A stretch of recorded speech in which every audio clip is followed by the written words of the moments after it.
So cracking WPA or WPA2 encrypted networks, it's not simple, especially that all the packets that are sent into the air are not useful for us as they do not contain any information that can help us determine the WPA key.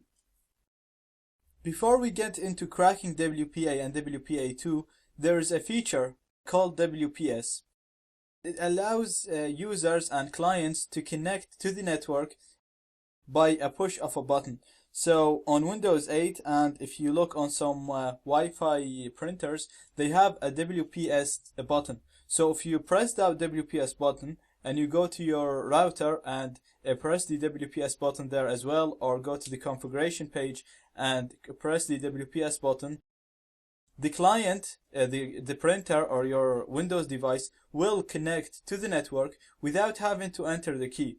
So the purpose of using WPS, it's a feature that allows clients to connect to the network easily without having to enter the WPA key manually. So it's just a feature in routers. This feature works and authenticates the client based using an 8-digit long PIN. So it doesn't use the actual WPA key, it uses an 8-digit PIN. This is only digits and it's only 8 bits long, so there isn't too many possibilities for this, and if we use a brute force attack, we are guaranteed to guess this PIN. If we successfully guess this PIN, then we can use a tool called Reaver, which would calculate the WPA key from this PIN. So we're going to brute force the PIN, the 8-digit long PIN. Because it's only 8 digits, we're guaranteed to be able to brute force it successfully. Once we do that, we can calculate the WPA key using Reaver.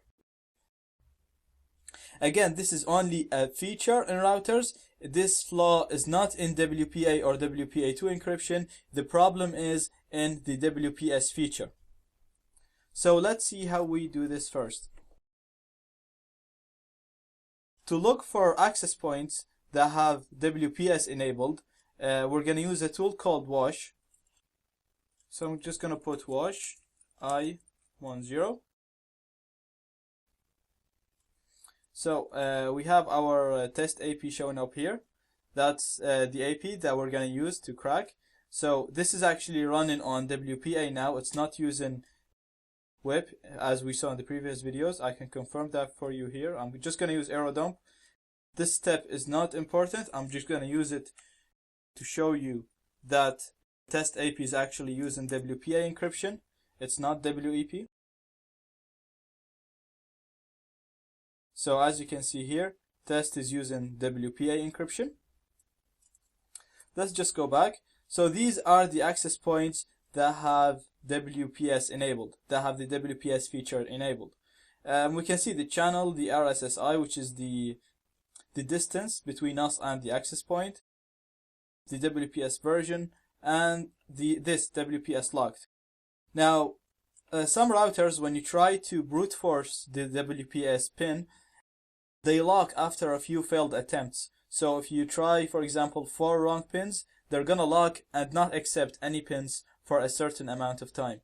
So if the WPS locked says yes here, then you can't actually use this attack now. So you need to wait for a little bit and come back to this access point. So we're going to launch Reaver now. Reaver is going to brute force the WPS pin, and once it's able to find the WPS pin, it's going to work out the WPA key. Reaver supports pause and resume. So if you for example brute force 30% of the possibilities and cancel the attack, if you come back, you're gonna start again from 30,000. You're not gonna start from 0.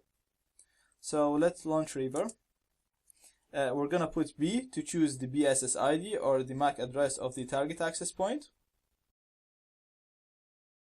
and then C to choose the channel, which is 11, and then I and choose the Wi-Fi card with monitor mode, and that's 10.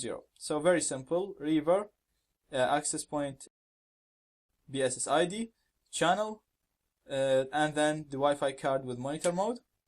Gonna hit enter, and now Reaver associated with the target access point. It tried to determine the WPS pin. Now I have an easy pin, which is 1, 2, 3, 4, 5, 6, 7, 0.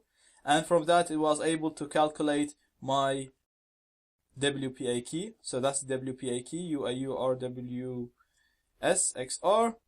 And that's just the name of the access point. So I can just come now and connect to my network. And if I put the key that we just found, I'm going to show the password, and it's UAU RWS XR, connect. And as you can see, we connected successfully to the network. Now there's a few options that I'd like to show you for Reaver. I'm just going to go Reaver, help. And that's all the options that you can use with Reaver. So, as I said, some routers would lock after a few failed attempts. Therefore, you can use some of these advanced options to get Reaver to work against these access points.